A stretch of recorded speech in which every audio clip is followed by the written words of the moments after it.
नमस्कार दोस्तों, मैं विजयपाल एक बार फिर से स्वागत करता हूं आप सभी का आपके अपने channel simple maths for you में। दोस्तों, जैसा कि आप सभी को पता है कि ये चैनल हमने बनाया है मैथमेटिक्स की नॉलेज को आप सभी तक पहुंचाने के लिए, और आप सभी के सहयोग से हम अपने उद्देश्य में काफ़ी हद तक कामयाब भी हुए हैं। आज का जो वीडियो है ये स्पेशल है। हम अपने इस चैनल पे रीट परीक्षा और पटवार परीक्षा की वीडियो सीरीज देख रहे थे। उसके अंदर जब हम भिन्नों को हल कर रहे थे तो हमारे सामने एचसीएफ और एलसीएम, यानी जब क्वेश्चन करते हैं तो उसमें एलसीएम लेना पड़ता है या कई बार एचसीएफ निकालना पड़ता है, तो उसमें दिक्कत आ रही थी। तो हमारे कुछ व्यूअर्स की और कुछ मेरे एक दो दोस्त हैं उनकी राय पे मैं ये वीडियो बना रहा हूँ कि एचसीएफ और एलसीएम क्या होते हैं, कैसे निकाला जाता है, एलसीएम क्या होता है, इसका क्या काम होता है, किस प्रकार ये निकाला जाता है, ये सारा कन्फ्यूजन आज के इसमें क्लियर होगा। तो ये जो वीडियो है ये एक कॉमन वीडियो है, हर किसी के काम का है, हर मैथमेटिक्स का स्टूडेंट को इसे देखना चाहिए। यदि आपको ये आता है निकालना तो भी आपको देखना चाहिए, अगर नहीं आता तो देखना ही चाहिए। तो वीडियो शुरू करने से पहले मैं आप सभी से रिक्वेस्ट करूंगा, वीडियो को लास्ट तक देखिए, फुल आवाज़ में देखिए, अच्छा लगे तो लाइक कीजिए, सभी दोस्तों को शेयर कीजिए। चलिए शुरू करते हैं बिना समय गंवाए। देखिए, एचसीएफ और एलसीएम मैं इसको इस तरह से लिखता हूँ। पहले मैं लिखता हूँ एलसीएम और फिर मैं लिखता हूँ एचसीएफ। सबसे पहले हम देखते हैं कि ये क्या होते हैं। देखिए, किसी भी चीज़ को समझने के लिए कि वो क्या होते हैं हमें उसका शाब्दिक अर्थ जानना पड़ता है। शाब्दिक अर्थ का मतलब है इसकी फुल फॉर्म एलसीएम। इसको क्यों बोलते हैं? इसको हम एलसीएम इसलिए बोलते हैं क्योंकि इसका जो नाम है वो होता है लीस्ट कॉमन मल्टीपल, यानी एलसीएम जो होती है उसकी फुल फॉर्म क्या होती है? Least common multiple. और एचसीएफ क्या होता है? एचसीएफ का फुल फॉर्म होता है हाईएस्ट कॉमन फैक्टर। यानी कि एलसीएम का मतलब क्या हुआ? जिन भी संख्याओं का हम एलसीएम निकालेंगे यानी हम उसमें से लीस्ट कॉमन मल्टीपल निकाल रहे हैं, यानी ऐसा मल्टीपल जो लीस्ट हो और उन तीनों से कॉमन हो। इसी तरह से हाईएस्ट कॉमन फैक्टर एचसीएफ क्या होता है? हम जिस भी संख्याओं का एचसीएफ निकालेंगे इसका मतलब उन संख्याओं में हाईएस्ट कॉमन फैक्टर यानी हाईएस्ट जो गुणनखंड है वो कौन सा है वो उसका मान होता है। हिंदी में इसे बोलते हैं लघुत्तम समापवर्त्य और इसे हम बोलते हैं महत्तम समापवर्तक। ठीक है। अब यहाँ पर देखिए, जैसे इंग्लिश में मल्टीपल और फैक्टर ये थे तो ये दोनों अलग अलग को शो कर रहे हैं। यहाँ पर भी समापवर्त्य और समापवर्तक, इन दोनों का मतलब क्या है? अलग अलग है। इसी से इनकी डेफिनेशन में जो डिफरेंस होता है वो होता है। लघुत्तम का मतलब लीस्ट यानी कम से कम, छोटे से छोटा, और महत्तम का मतलब बड़ा यानी बड़े से बड़ा। यानी हाईएस्ट कॉमन फैक्टर में हम बड़े से बड़ा लेंगे और एलसीएम में लीस्ट कॉमन फैक्टर में हम क्या लेंगे? छोटे से छोटा। तो अब इसकी जब परिभाषा की बात करें, वैसे तो सवालों में इसकी परिभाषा का कोई उद्देश्य नहीं होता, लेकिन फिर भी इसकी परिभाषा हमें आनी चाहिए ताकि हमारे जो इसका जो कॉन्सेप्ट है वो बिल्कुल क्लियर हो जाए। परिभाषा क्या होती है? दी गई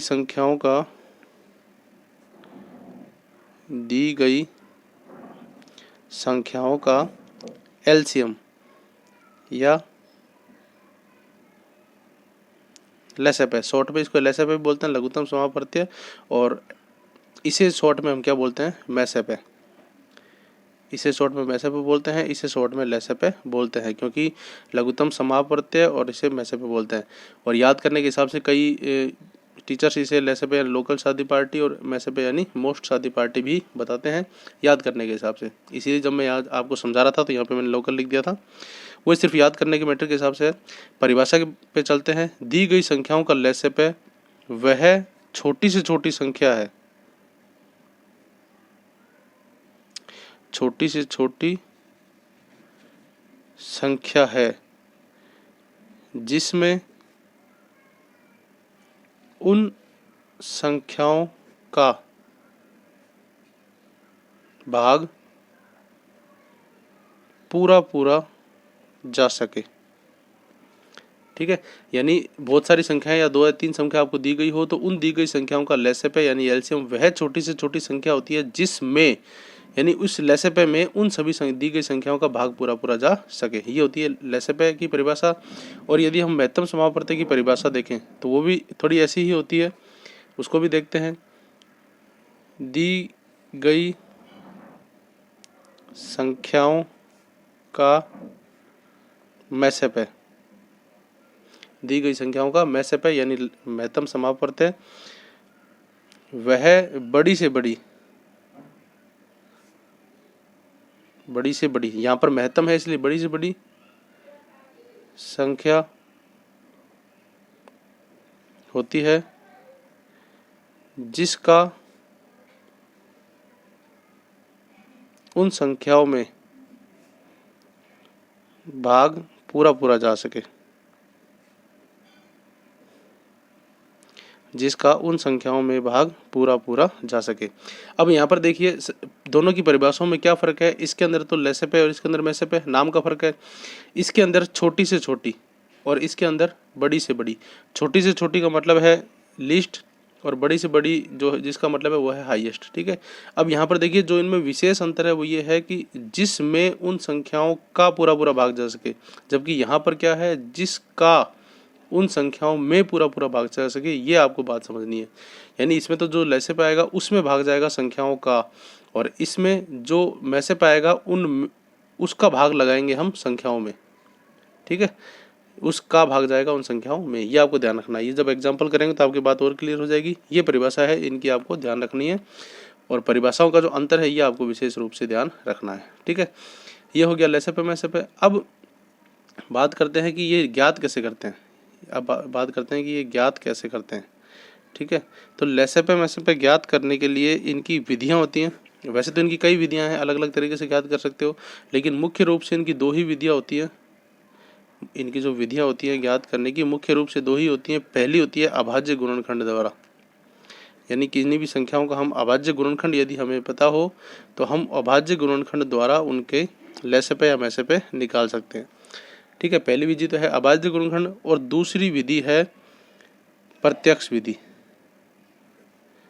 या इस प्रत्यक्ष विधि को भाग विधि भी बोलते हैं, क्योंकि इसमें भाग लगाकर हम निकाला जाता है, भाग लगा के लैसे पे या मैसे पे निकाला जाता है। और प्रत्यक्ष विधि इसलिए बोलते हैं क्योंकि इससे डायरेक्ट निकल जाता है, पहले हमें अभाज्य गुणनखंड नहीं निकालने पड़ते, डायरेक्ट निकल जाता है, इसलिए इसे प्रत्यक्ष विधि कहते हैं, या इंग्लिश में इसे डायरेक्ट मेथड भी आप कह सकते हो। डायरेक्ट मेथड भी क्या कह सकते हैं।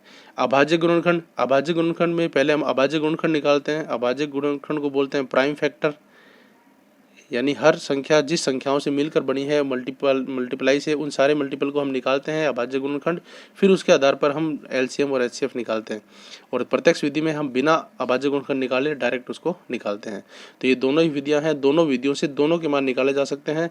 मैं आपको दोनों विधियां अभी समझाऊंगा इस वीडियो में, और इसके आने वाले वीडियो में आप बिल्कुल ध्यान से देखिए, आपको जरूर समझ में आएगा। सबसे पहले हम चलते हैं अभाज्य गुणनखंड की विधि में। अभाज्य गुणनखंड, अभाज्य गुणनखंड विधि सबसे आसान विधि है, या इसको हम बोलते हैं प्राइम फैक्टर वाली मेथड, प्राइम फैक्टर। ठीक है, ये सबसे आसान है, या हम कह सकते हैं सिंपल है। ठीक है, लेकिन थोड़ी सी लंबी है, थोड़ी सी क्या है, लंबी या लेंदी है थोड़ी सी। ठीक है, तो टाइम इसमें ज़्यादा लगता है, जब हम इसको निकालते हैं तो टाइम इसमें क्या लगता है, ज़्यादा लगता है, थोड़ा सा ज़्यादा लगता है, वो ज़्यादा फर्क नहीं है, लेकिन आसान होने के कारण ज़्यादातर जो बच्चे होते हैं वो इसी को पसंद करते हैं। और वैसे दोनों में बराबर सा ही टाइम लगता है, थोड़ा बहुत टाइम का फ़र्क है, इसमें टाइम ज़्यादा लगता है और प्रत्यक्ष विधि में टाइम थोड़ा कम लगता है। अब ये कैसे निकालते हैं वो हमें देखते हैं। अभाज्य गुणनखंड विधि से निकालने के लिए आपको अभाज्य गुणनखंड पता होना चाहिए। आपको क्या पता होना चाहिए, अभाज्य गुणनखंड क्या होते हैं, प्राइम फैक्टर क्या होते हैं। तो प्राइम फैक्टर का मतलब होता है, देखिए प्राइम का मतलब प्राइम नंबर, अभाज्य संख्याएं, और अभाज्य संख्याएं हमने अपने हमारे रीड के कोर्स में पहले बताया था आपको कि अभाज्य संख्याएं क्या होती हैं, जिनका उस संख्या और एक के अलावा किसी भी संख्या में भाग ना जाए। और फैक्टर का मतलब होता है गुणनखंड, जिस भी संख्या का हमें एलसीएम या एचसीएफ निकालना है हमें उसके पहले सारे गुणनखंड निकालने पड़ेंगे, फिर उसको हम अभाज्य गुणनखंड द्वारा निकालते हैं। ठीक है, तो हम लेते हैं एक एग्जाम्पल, और एक एग्जाम्पल के थ्रू समझते हैं कि किस प्रकार से अभाज्य गुणनखंड की विधि होती है। ध्यान से देखना आप उदाहरण को। ये लिया हमने एक एग्जाम्पल, सपोज मेरे को निकालना है 15 और 30 का एलसीएम भी निकालना है और एचसीएफ भी निकालना है। क्या निकालना है, एलसीएम भी निकालना है और एचसीएफ भी। अभाज्य गुणनखंड विधि से मैं दोनों निकालूंगा, तो सबसे पहले मेरे को क्या चाहिए, इनके अभाज्य गुणनखंड चाहिए। तो 15 के अभाज्य गुणनखंड क्या होंगे, यानी 15 के अभाज्य गुणनखंड का मतलब है 15 को मैं छोटी से छोटी कितनी संख्याओं में तोड़ सकता हूँ। तो देखिए 15 को मैं तोड़ सकता हूँ 3 × 5 × 1। एक यहाँ पे सब में होता है, तो आप इसको लिखो चाहे मत लिखो कोई फर्क नहीं पड़ता, आप इसको नहीं भी लिखते तो चल जाता है। तो 15 को आप लिख सकते हो 3 × 5, 3 × 5 = 15। 3 भी अभाज्य संख्या है, 5 भी अभाज्य संख्या है, आगे और संख्याओं में तोड़ी नहीं जा सकती। ठीक है, फिर बात आती है 30 की। तो 30 को आप लिख सकते हो 2 × 3 × 5, 2 × 6, 6 × 5 = 30, या 5 × 15, 15 × 2 = 30। इस तरह से आप इसको लिख सकते हो। इंटू में एक आप चाहे लगाओ चाहे मत लगाओ, क्योंकि एक सब में होता है, आप लगाते हो तो भी ठीक है, नहीं लगाते तो भी ठीक है। ठीक है, अब यहाँ पर आपको क्या करना है, ये आपने निकाल लिया अभाज्य गुणनखंड। अब आप इस अभाज्य गुणनखंड का उपयोग करके एलसीएम और एचसीएफ दोनों निकाल सकते हो। एलसीएम और एचसीएफ कैसे निकालते हैं, पहले मैं बात करता हूँ एलसीएम की। देखिए एलसीएम में लीस्ट कॉमन मल्टीपल, आपको सारे मल्टीपल लेने हैं और कम से कम। पहले 15 को देखें तो 3 और 5 है, तो आप 3 और 5 को यूँ लिख लो। ठीक है, अब 30 की बात करें तो इसमें 2 है। ठीक है, अब क्या 2 पहले इसमें आ गया, नहीं, तो इसको हम अलग से लिखेंगे 2 को। फिर आ गया 3, क्या 3 पहले आ गया, तो हम उसी के नीचे लिखेंगे। और 5 है, क्या 5 पहले है, तो हम इसको इसी के नीचे लिखेंगे। एक का कोई मतलब नहीं है, यानी हम पहले पहले के गुणनखंड लिख लेंगे और उसके बाद जितनी भी संख्याएं हैं यदि उनमें वो गुणनखंड आया है तब तो उसके नीचे लिखेंगे, अदरवाइज उसको साइड में लिख लेंगे। अब यहाँ पर देखिए 5 को हमें एक बार लेना है, 3 को भी हमें एक बार लेना है और 2 को भी हमें एक बार लेना है। तो 2 × 3 × 5, 2 × 6, 6 × 5 = 30। तो इनका एलसीएम कितना आ गया, 30। इनका एलसीएम कितना आ गया, 30। ठीक है, और जब हम एचसीएफ की बात करेंगे तो एचसीएफ का मतलब होता है हाईएस्ट कॉमन फैक्टर। दोनों में ऐसे कितने फैक्टर हैं जो कॉमन आ रहे हैं, 5 दोनों में है तो 5 अपन ने ले लिया, 3 दोनों में है तो 3 अपन ने ले लिया, 1 भी दोनों में है तो 1 भी आप ले सकते हो, लेकिन 1 को लेके मल्टीप्लाई करने का कोई असर नहीं पड़ेगा, इसलिए इसको लो चाहे नहीं लो एक ही बात है। अब 2 केवल इसमें है, इसमें नहीं है, तो 2 को हम एचसीएफ में नहीं लेंगे। याद रखना, जो केवल 1 में होता है वो एचसीएफ में नहीं आता, एलसीएम में सारे आते हैं। एलसीएम में सारे मान आते हैं, चाहे वो 1 में हो चाहे सब में हो, लेकिन अगर एचसीएफ में दोनों में होगा तो ही वो आएगा। तो ये इसका हो गया एचसीएफ, और इसकी मल्टीप्लाई करो 5 × 3 15, 15 × 15, तो 15 इसका क्या आ गया, एचसीएफ। तो इस प्रकार से अभाज्य गुणनखंड विधि द्वारा हमने क्या निकाला, इनका एचसीएफ और एलसीएम। ठीक है, अब एक एग्जांपल और देख लेते हैं ताकि थोड़ी सी कहानी और क्लियर हो जाए।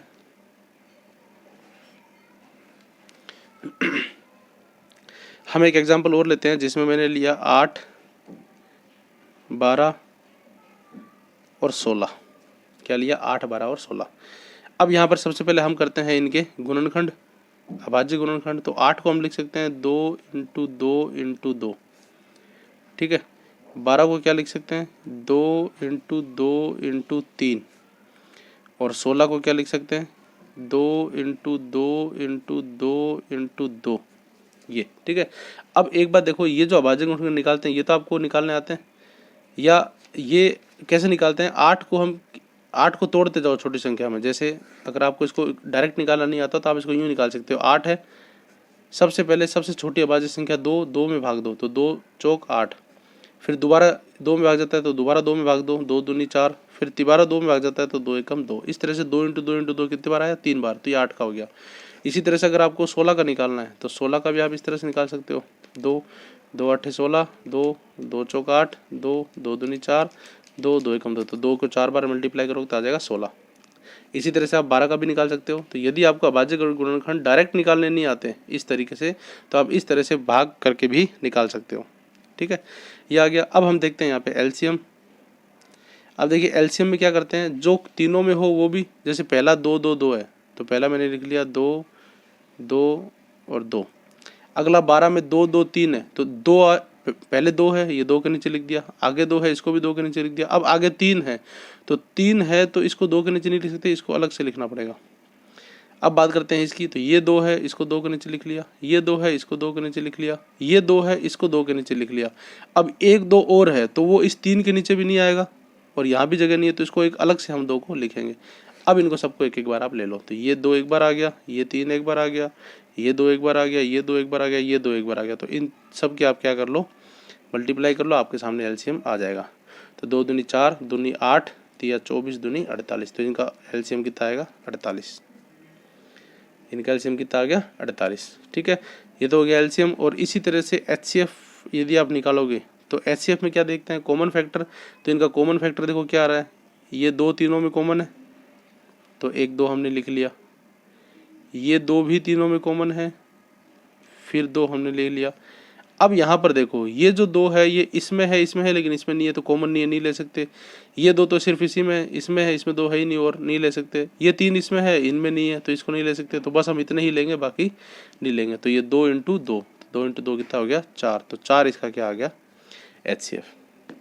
इस प्रकार अभाज्य गुणनखंड करने के बाद जो दोनों में कॉमन है उसको हम एचसीएफ में ले लेते हैं और दोनों में जो जितनी बार आ रहा है उसको हम एलसीएम में लेके और लिखते हैं।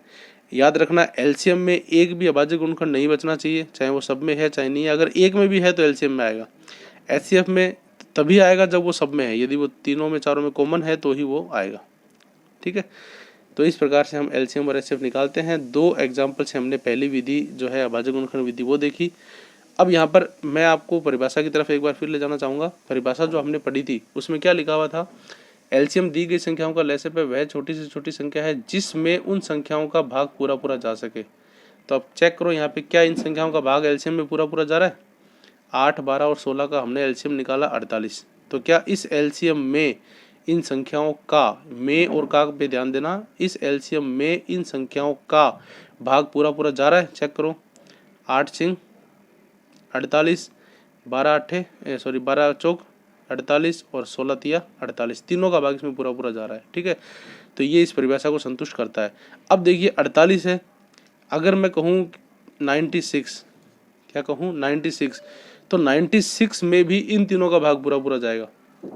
12 8 छीन में, 12 की इससे करो तो ये 12 × 8 छीन में और 16 की करो तो 16 6 के छीन में, यानी इन तीनों का 96 में भी भाग पूरा पूरा जा रहा है। लेकिन एलसीएम 48 क्यों हुआ, 96 क्यों नहीं हुआ? क्योंकि एलसीएम हमेशा छोटी से छोटी संख्या होती है जिसमें उसका भाग पूरा पूरा जाए, तो इसीलिए इसका 48 एलसीएम है। अगर मैं इससे और छोटी संख्या लूँ 24, तो क्या 24 इसका एलसीएम हो सकता है? क्योंकि एलसीएम तो छोटी छोटी संख्या होनी चाहिए, हमने और छोटी ले ली, तो क्या 24 इसका एलसीएम हो सकता है? चेक कर लेते हैं। अगर 24 में इन तीनों का भाग जाता है तो ये इसका एलसीएम हो सकता है। 8 का जाता है, 8 तिया 24 बिल्कुल जाता है। 12 का जाता है, 12 दूनी 24 बिल्कुल जाता है। 16 का जाता है, नहीं जाता, तो 16 का इसमें भाग नहीं जाता, मतलब तीनों का एलसीएम 24 नहीं होता, तो ये हम नहीं ले सकते। तो इसीलिए छोटी से छोटी का मतलब छोटी से छोटी संख्या 48 है जिसमें इन तीनों संख्याओं का भाग पूरा पूरा जाता है, तो ये आपका क्या हो जाएगा एलसीएम। ठीक है, इसी तरह से परिभाषा के हिसाब से एचसीएफ चेक करते हैं।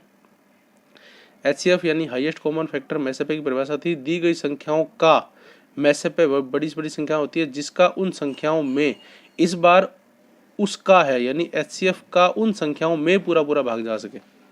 तो यहाँ पर क्या है 4 है, तो इसका इन संख्याओं में 4 एकम 4, 4 दूनी 8, 4 एकम 4, 4 तिया 12, 4 एकम 4, 4 चौक 16।